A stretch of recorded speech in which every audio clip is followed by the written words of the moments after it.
Let's quickly get on with our second topic for conversation, and it has to do with the Decade of Action for Road Safety, which spans 2011 to 2020. It was declared by the United Nations General Assembly, and it has elapsed, of course, with the inability of the most developing countries to meet the set target of reducing road crashes by 50%. Now, as a result, the UN declaration was extended to now become the second decade of action, beginning from 2021 to 2030, with a revised target of reducing road crashes by 50% at the end of the decade, that is 2030. Right, and we have right here in the studio to discuss ways of achieving the revised target, Professor Sydney Ibeanose is the country director and focal person, UN Decade of Action on Road Safety and Injury Prevention in Nigeria. Thank you very much for joining us, Prof. Thank you for having me. All right. We also have here the Director of Operations, Department of Traffic Administration, that's VIO, FCT, and Vice Chairman, National Association of Traffic Administrators, Nigeria. We have Dele Yaro. Good to have you with us. Thank you for having me. All right, gentlemen, once again, pleasure to have you. Let's begin with Professor Sydney Ibeanose. Why did a number of developing countries, including Nigeria, fail to meet the target that was set in the first decade? Was it too ambitious? Oh, thank you very much. Yes, if you want to ask if it's ambitious, perhaps you can actually say that. But is it an achievable target? Certainly.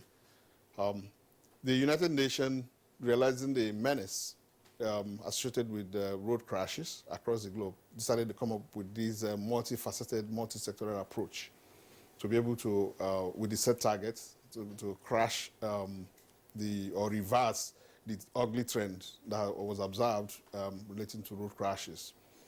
By so doing, they looked at some countries who had been able to achieve some standards and use that as benchmark to be able to set the target. So if other countries or some countries had achieved it, so it's achievable. So to say that it's ambitious, yeah, maybe for the developing countries, yes, because if you look at the requirements in terms of investment to be able to achieve that, it's actually quite extensive. And so most developing countries, low-income countries, would be struggling. However, the multi-faceted approach is such that if you bring all the sectors involved in road safety administration into play, then you realize it's something that can easily be achieved. Because over 90%, perhaps or maybe slightly more or less, of road crashes are preventable because they are related to human errors. Human errors, and that is what, you don't need money to do that. The money may be in terms of advocacy, in terms of education, information, and engagement of all the road users. Often people tend to blame only the drivers. It's not just drivers. It's a driver's problem most of the times, but you have other road users. The passengers, they have roles to play. The pedestrians, they also have their own roles to play. And then now talk about the cyclists, both the private cyclists and the commercial cyclists, including motorcyclists.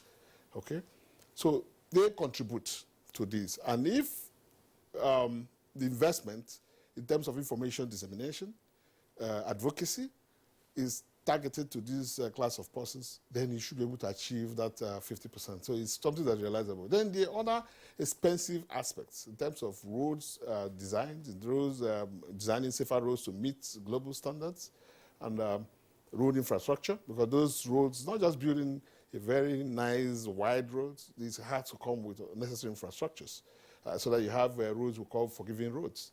So that perhaps if the crashes happens by whatever reason, then the persons should be able to survive those incidents. And then, of course, apart from the roads, you talk about the vehicles. The vehicles have to be in good form in terms of design with the requisite safety measures. They're all part of it. And then the other aspect, which is the post-crash response. The crash has occurred. That, again, is expensive. That requires that the Federal Ministry of Health has to put a system in place so that when the crashes do occur, there will be immediate response to rescue the victims resuscitate them, and take them to the appropriate centers where they get quality service, and then that require them to get back to their pre-injury condition. So it's a very achievable target. If you look at the low-hanging fruits, which is targeting at the road users, information dissemination and all that, and changing attitude, okay, then, but if you look at the other aspect of it, requires a huge investment or some extensive investment. And to that purpose, we thought that it should not be left, or the United Nations believe it should not be left to government alone. So it requires having the government, having organized private sector, and then, of course, the civil society group. In developed climes, most of the road developments actually funded from the private sector. The government provides enabling laws and policies and the guidelines, and then the private sector plug in.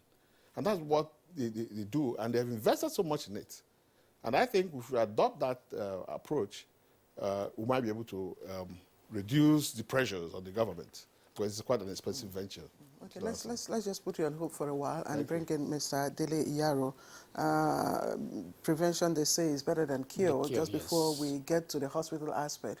And I know that your duty principally is also to prevent, such accidents from happening by ensuring that vehicles on our roads are roadworthy. I know your men are doing quite well, but most times they prefer to see the paper worthiness of the vehicles rather than, looking at, checking the cars themselves. If you go around Abuja city, for instance, you see many vehicles that are not roadworthy. So, I mean, what was the issue with our not meeting the target? Thank you very much for this question. Let me say this by drawing your attention to the fact that our functions is to inspect the vehicle, to make sure that the vehicles are roadworthy. Just like the professor mentioned, that the impact of the aspect of the vehicle, the driver is another aspect of it, to prevent the road crashes that may lead to injuries and deaths on the road. Let me say this, that you can see we have the first computerized inspection center in Abuja. You understand? And the essence is to make sure that the vehicles we have on the road are roadworthy. The issue of our officers going to check people on the road is the secondary aspect of our functions. The major aspect of it is for us to inspect the vehicles, and that is the condition, the health of the vehicle itself. And the person behind the wheel, that is the driver himself driving the vehicle, must be sanitized too. His state of mind is okay.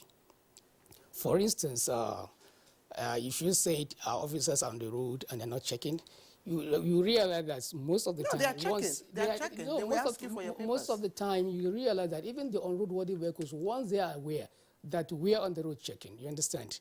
They will park or they run away. You will never see them, you understand? But then the fact remains that for us to do that, we make sure that any vehicle that comes our way is checked.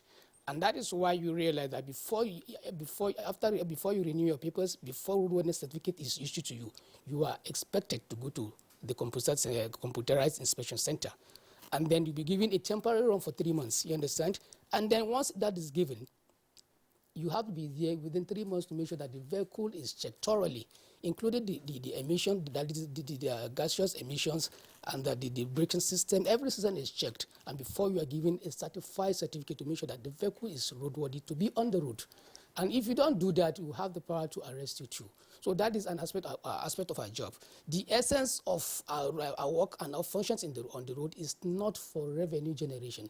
I have to erase this from the minds of people, thinking that, oh, when you say VIO, they are revenue generating officers, even at state level. No, that is not our function. Our function is to be sure that, because just like I said, you mentioned it now, if I stopped your vehicle, the first thing you tell me is, my papers are okay, that I've just renewed them. No, it's a secondary aspect of our job. The vehicle is it roadworthy? Because you might be thinking it's a minor issue, and your trafficator is not working. It's not minute, because you'll be passing a wrong message to the person trailing behind you. Because if you want to take a right turn, or you maneuver to the left, you must show through your trafficator. That is the signal, the common word used for that. And then if you don't translate your intention to the vehicle trailing you, you may likely cause a road crash, because the person trailing behind you may run into your vehicle. So the essence is the vehicle parts must function very well. That is the lighting system, the suspension system, the braking system, every other system of the vehicle must function effectively.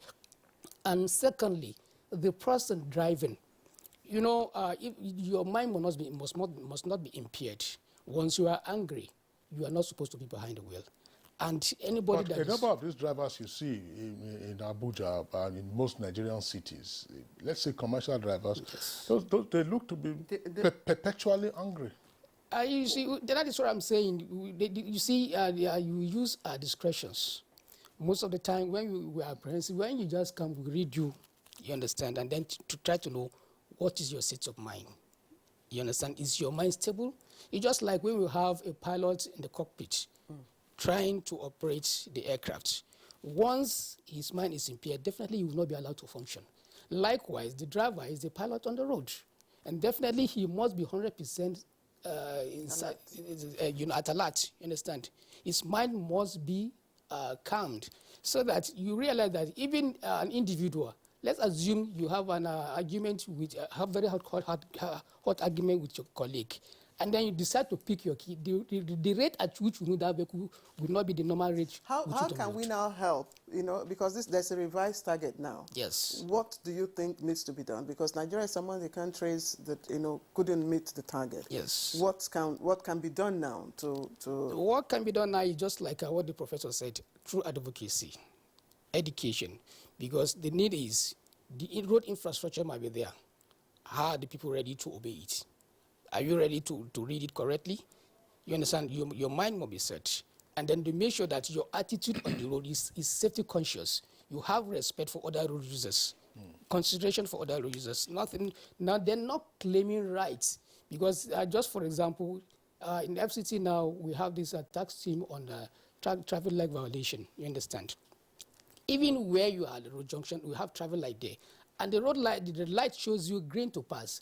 You may have the right of way, but for defensive driving sake, you may just be thinking of safety. The person who wants to maybe beat the traffic light, you allow him to pass so that there wouldn't be any crash. Because at a point in time, if you try to argue and then to claim your right, there may be a meeting at the point. Okay. So we have to be conscious of what you do. I mean, safety conscious at all times when we are driving. So with this and with the kind of work we're doing too, we make sure that we play our part and our role very well to make sure that most of the vehicles operating on the road are roadworthy without compromise. All right. Thank you very much, Mr. Dele Yaro. Professor Ibeanusi, well, very briefly, because again we are pressed for time, overspeeding has often been identified as one of the major causes of road crashes. And at some point, speeding limit devices were to be installed on commercial vehicles.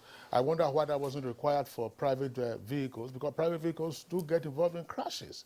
They can't talk, sometimes the demands that are made on commercial vehicles and drivers aren't made on private drivers. So what can be done in that regard? Plus, what other kind of investment is required to help reduce the numbers in terms of annual crashes? Okay, great, thank you very much. And the issue of speed limiters is the idea to use technology to enforce some policy. And it's not a Nigerian problem. It's not a Nigerian affair. It's a global affair. And United Nations actually advocated that. And some countries were already doing that. And the Federal Road Safety Corps actually started implementing that and targeting the commercial drivers first, or commercial vehicles first. And then, of course, it's in phases. The first phase was targeted at the commercial vehicles because they are moving Nigerians from one point to the other, goods and services. And to a great extent, they carry a large number of persons. And so if you target them and get it right, and then, of course, you extend it to the private sector, the private vehicles. Prof, you need to conclude your thoughts now. We need to go. Yeah, our main focus is targeting speed now is to reduce speed, particularly in cities, urban communities and the rural communities where people commingle with traffic. And the idea is to have people drive at 30 kilometers per hour within these areas, the communities and all that. And I'm glad enough the Vice President has endorsed it. On Tuesday, we engage him, and this is engagement. And that is what we show him, 30 kilometers per hour. That's the slogan for this year's Global Road Safety Week. Okay, all right, Professor Bianusi, maybe at some point we have to get back into that. when you're having all the front-wheel drives, I mean, I don't know whether 30 kilometers per hour is realistic. In crowded locations, yes, you just might do that, but how do you attain 30 kilometers per hour? By the time you just rev up a little bit, you can see you're already at 40. All right, gentlemen, as I said, we'll come back to this. Professor Sidney Beanusi, Country Director, UN Decade of Action on Road Safety and Injury Prevention in Nigeria. Thank you for being our guest. Thank you. Dele Yaro, Director Operations, VIO. Thank you for being with us on Good Morning Nigeria. Thank you, sir. And indeed, that's it for the week on Good Morning Nigeria. We're back on Monday, same time, 7 in the morning. Until then, take care of yourself. I'm Kingsley Osadolong. And I'm Claire Adelabu Abdulrazak. Do have a safe week, and don't forget to continue the conversation on Recipe for National Peace. Bye-bye.